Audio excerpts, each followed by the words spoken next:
ربیع الاول شریف کی آمد ہے۔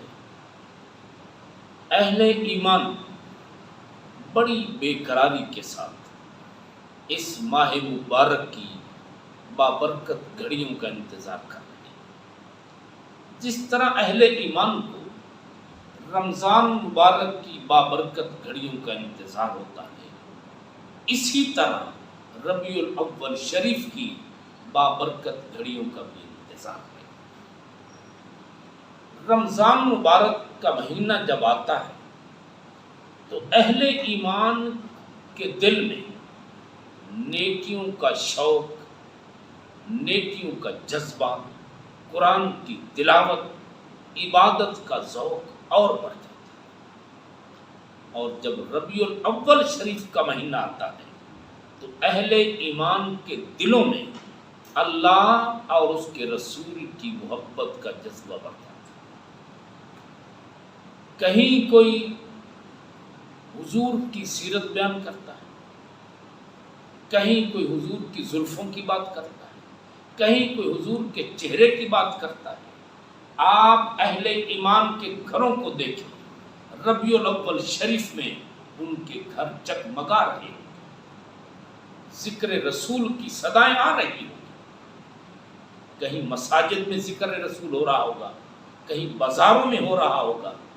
کہیں گھروں میں ہو رہا ہوگا، کہیں دکانوں میں ہو رہا ہوگا۔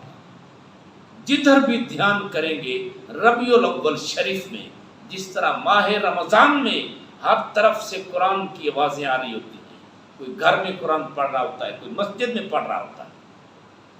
اسی طرح ماہ ربیع الاول شریف میں بھی ذکر رسول کی صدائیں آ رہی ہوتی ہیں۔ کوئی درود و سلام پڑھ رہا ہے تو کوئی میرے کریم کی نعتیں پڑھ رہا ہے۔ تو آپ کہیں گے کہ یہ ماہ رمضان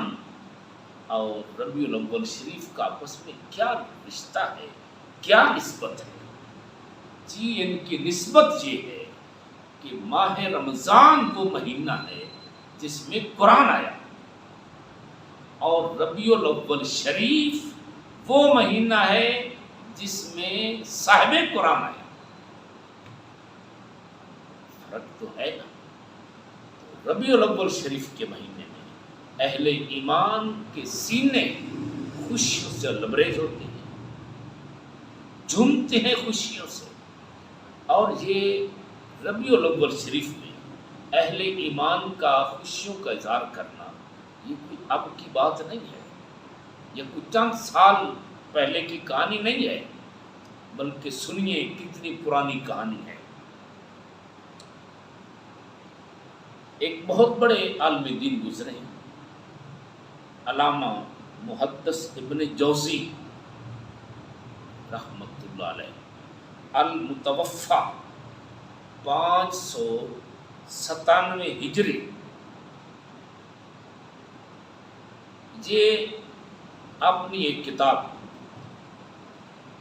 بیان میلاد النبوی لاہور سے چھپی ہے۔ اس کے صفحہ نمبر 57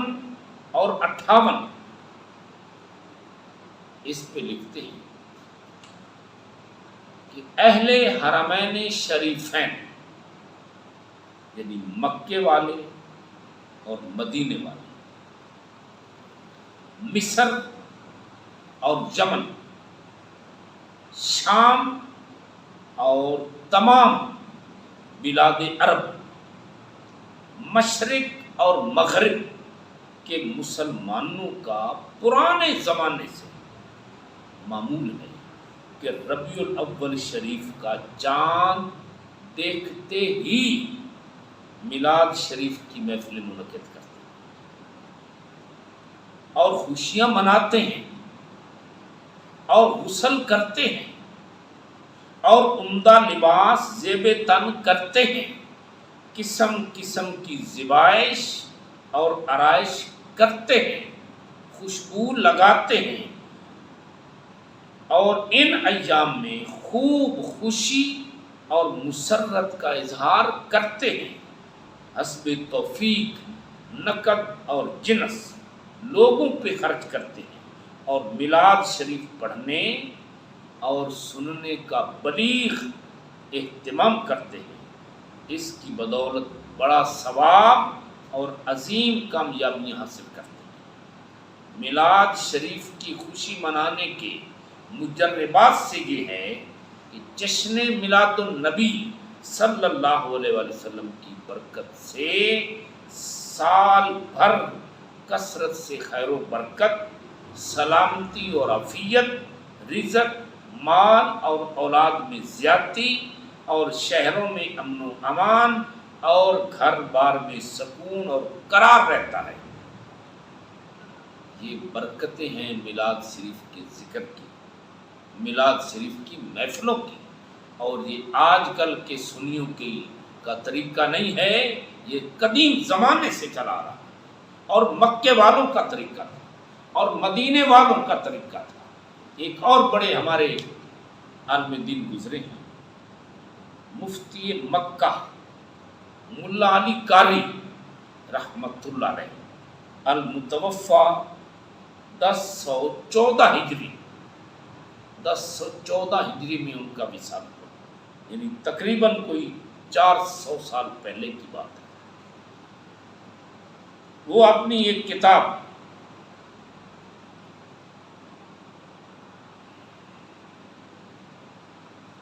المورود الروی فی مولد النبوی، اس کتاب میں لکھتے ہیں کہ اما اہل مکہ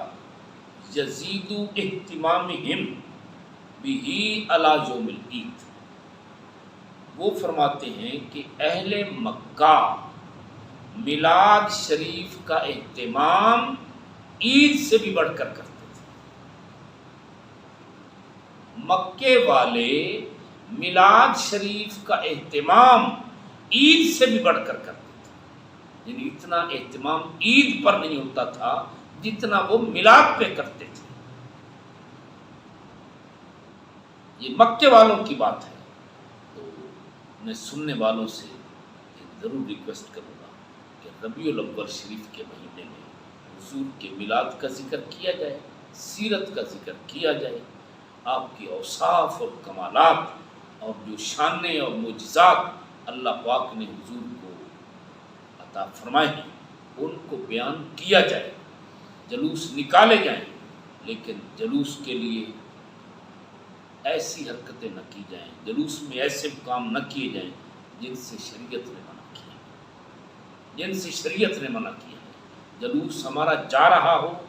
تو کسی آنے والے مسافر کو تنگ نہ کیا جائے، کسی کی گاڑی کو پر پتھراؤ نہ کیا جائے، اس کو ڈنڈے نہ مارے جائیں، کسی دکان کا شیڈ نہ توڑا جائے، یہ رستے میں رسیاں باندھ کر لوگوں کو تنگ نہ کیا جائے، ان سے پیسے نہ لیے جائیں۔ اگر کوئی خرچنا ہے تو اپنی جیب سے خرچ کیا جائے حضور کے میلاد کے لیے۔ اللہ پاک کی بارگاہ میں دعا ہے کہ اللہ پاک ہمیں حضور علیہ الصلوۃ والسلام کے میلاد کی خوشی شریعت کے دائرے میں رہ کر اور غیر شرعی حرکتوں سے بچ کر کرنے کی توفیق